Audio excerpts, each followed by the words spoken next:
আসসালামু আলাইকুম। স্বপ্নকথা প্যারিস চ্যানেলে সবাইকে স্বাগতম জানাচ্ছি।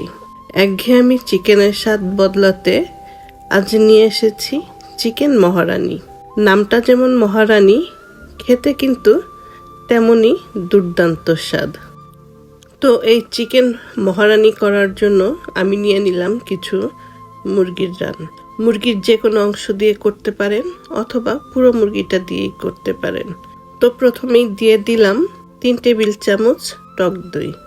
এরপরে দিয়ে দিলাম 1 চা চামচ মেথি পাতা অথবা এটাকে কাস্তুরিও বলে, 1 চা চামচ লবণ, আর দিয়ে দিলাম 1 চা চামচ কাশ্মীরি মরিচ, 1 চা চামচ আদা বাটা, 1 চা চামচ রসুন বাটা। সব উপকরণগুলো দিয়ে এখন ভালো করে মেখে নিতে হবে। আর মেখে নিয়ে এটা আমি ম্যারিনেট করে নিব। যতটা বেশি সময় ম্যারিনেট করা যায় ততই ভালো হয়। তো এখন আমি এটা 1 ঘন্টা ম্যারিনেট করে নিব। একটি গ্লাসের মধ্যে দিয়ে দিলাম একটি পেঁয়াজ, দিয়ে দিলাম 3টি কাঁচা মরিচ। ঝাল বেশি খেতে চাইলে আরও কয়েকটা মরিচ দিতে পারেন। এরপরে দিয়ে দিলাম 5-6 কোয়া রসুন আর কিছুটা আদা কুচি, দিয়ে দিব সামান্য পানি।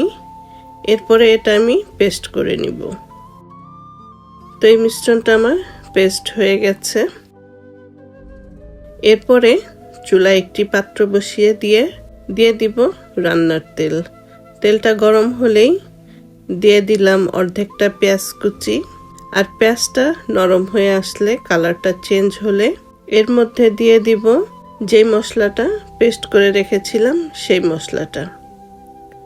তো এই মশলাটা দেওয়ার পরে এটা নেড়ে চেড়ে কষিয়ে নিতে হবে যাতে মশলার কোনো গন্ধ না থাকে। তো বেশ কিছুক্ষণ জাল দিয়ে নাড়াচাড়া করে মশলাটা কষিয়ে নিলাম। তো মশলাটা কষানোর পরে এখন এর মধ্যে যে মুরগির মাংসটা ম্যারিনেট করে রেখেছি সেই মাংসটা দিয়ে দিব। মাংসটা দেওয়ার পরে এই মশলার মধ্যে মাংসটা নেড়ে চেড়ে ভেজে নিতে হবে। আর এই রান্নাতে আমি কিন্তু কোনো পানি ইউজ করব না।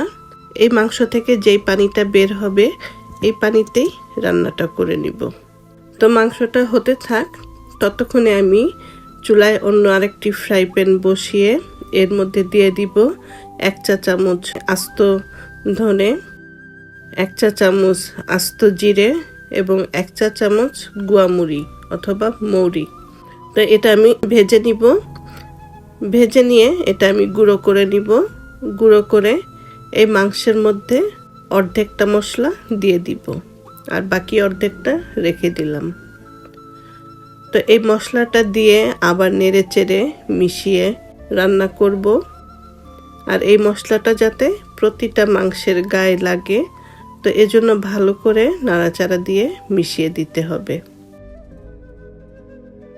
এরপরে আমি আবার আরেকটি গ্লাসে নিয়ে নিলাম কিছু কাজু বাদাম আর নিব কিছু কাঠবাদাম। তো আস্ত কাঠবাদাম না থাকলে কাঠবাদামের গুঁড়ো দিতে পারেন। তো আমি কাঠবাদামের গুঁড়ো ছিল সেটা দিয়ে দিয়েছি। আর দিয়ে দিব আধা কাপ দুধ। দুধটা দিয়ে আমি এটা পেস্ট করে নিব। তো এটা আমার পেস্ট করা হয়ে গেছে, কাজু আর কাঠবাদামের পেস্টটা। এখন আমি এই মুরগির মধ্যে দিয়ে দিব। দিয়ে আবারও নাড়াচাড়া দিয়ে ভালো করে মিশিয়ে দিতে হবে। তো এখন বলতে পারেন যে এত বারবার না দিয়ে একবারে সব দিলেই তো হয়ে যায়। এই মুরগির রান্নাটা আপনি প্রতিটা ধাপে ধাপে করবেন, তো এটার টেস্টটা আরও বেশি আসবে। আর এজন্যই এটাকে মহারানি বলা হয়েছে, কারণ প্রতি ধাপে ধাপে যখন আপনি এটা মশলাগুলো দিবেন আর এই মশলার ফ্লেভারগুলি সব মাংসের সাথে লাগবে। আর একবারে সব দিয়ে দিলে তো মশলাটা কষানোর সময় দেখা যায় ফ্লেভারগুলো অনেক সময় নষ্ট হয়ে যায়। এরপরে আমি দিয়ে দিলাম 1 চা চামচ চিলি ফ্লেক্স এবং 1 চা চামচ মেথি পাতার গুঁড়ো বা কাস্তুরি।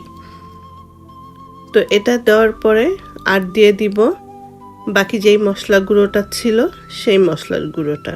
তো এটা দেওয়ার পরে এখন আবার ভালো করে নাড়াচাড়া দিয়ে মাংসের সাথে মশলাগুলো মিশিয়ে দিতে হবে যাতে মাংসের প্রতিটা গায়ে এই মশলাগুলো লাগে।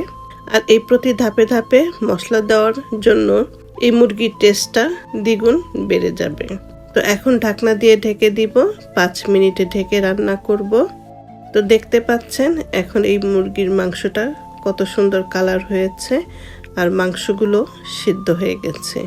যেহেতু মাংসগুলো ম্যারিনেট করে রেখেছিলাম 1 ঘন্টা, তো এজন্য মাংসটা সিদ্ধ হতেও বেশি সময় লাগেনি।